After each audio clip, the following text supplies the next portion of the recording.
Okay, so let's talk today a little bit about the creative mind. So, you all know about personality tests, right? You have your Myers-Briggs type indicator, and creative types in that personality type prefer exploring new ways of doing things. They often like to take more risks than the average person. They challenge the status quo. They like novelty and delight in solving problems and are always researching and learning new things and implementing new routines. Or if you're an Enneagram type, you might be imaginative and creative, deep thinking, sensitivity, understanding of others' feelings. Or y'all remember the old story about the princess and the pea who was so sensitive that she could feel the pea through the mattresses. And this was proof that she was a princess. And this quote from Pearl Buck says that the truly creative mind in any field is no more than this: a human creature born abnormally, inhumanly sensitive. So the creative mind is a sensitive mind. And if it's a sensitive mind, it's also a sensitive nervous system. So creativity is just connecting things. When you ask creative people how they did something, they feel a little guilty because they didn't really do it. They just saw something. It seemed obvious to them after a while. That's because they were able to connect experiences they've had and synthesize new things. That's from Steve Jobs. Connecting things is the way the creative mind works. And this is great when you're pulling together a lot of disparate things to come up with something new, but it can also be a problem. So, creative minds have flexibility of thought, they have the ability to make connections, the ability to engage brain networks, but they can also be high energy and restless. You can take on or start too many projects. You can get bored with things and impatient with things. You don't show up for appointment in times. Time is a problem. You might hyperfocus and not be easily able to break out of it. You tend to see everything at once and think globally, and that makes it hard to make decisions. So it's also the case that creative minded people tend to criticize themselves constantly. And they also may end up with a lot of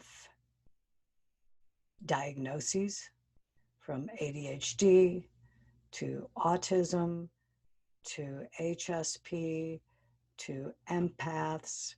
A lot of the different labels get put on you when you have one of these kind of minds. And of course, they are not monolithic. They are as various as there are human beings. But research does show that creative minds actually see the world different than other people. Their brains are actually wired differently. And so you can see how this could create a problem. A creative person might feel really excited that you have so many skills and talents and gifts. You love adventure, you love being in the zone, but daily life requires you to do things like pay bills, show up for work on time. Um, and you wonder why other people seemingly can get all these easy, have such an easy time accomplishing these mundane tasks. And this can lead to depression. The world can seem colorless and lifeless, and you can't find a foothold in anything you do. It all seems boring.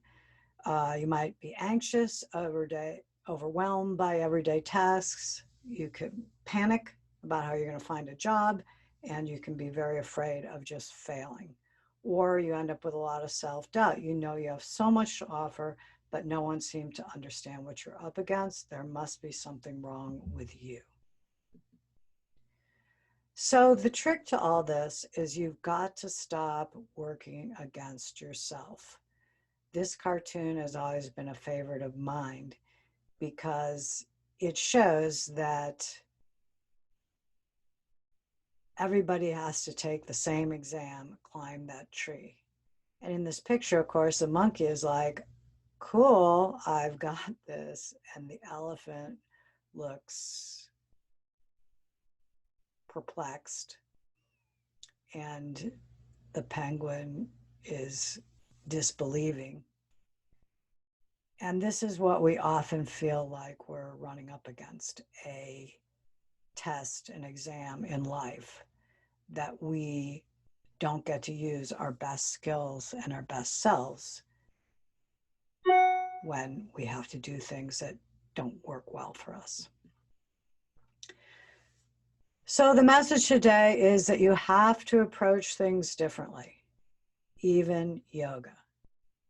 And when we talk about yoga, it is not all of the yoga that you'll find at the Y.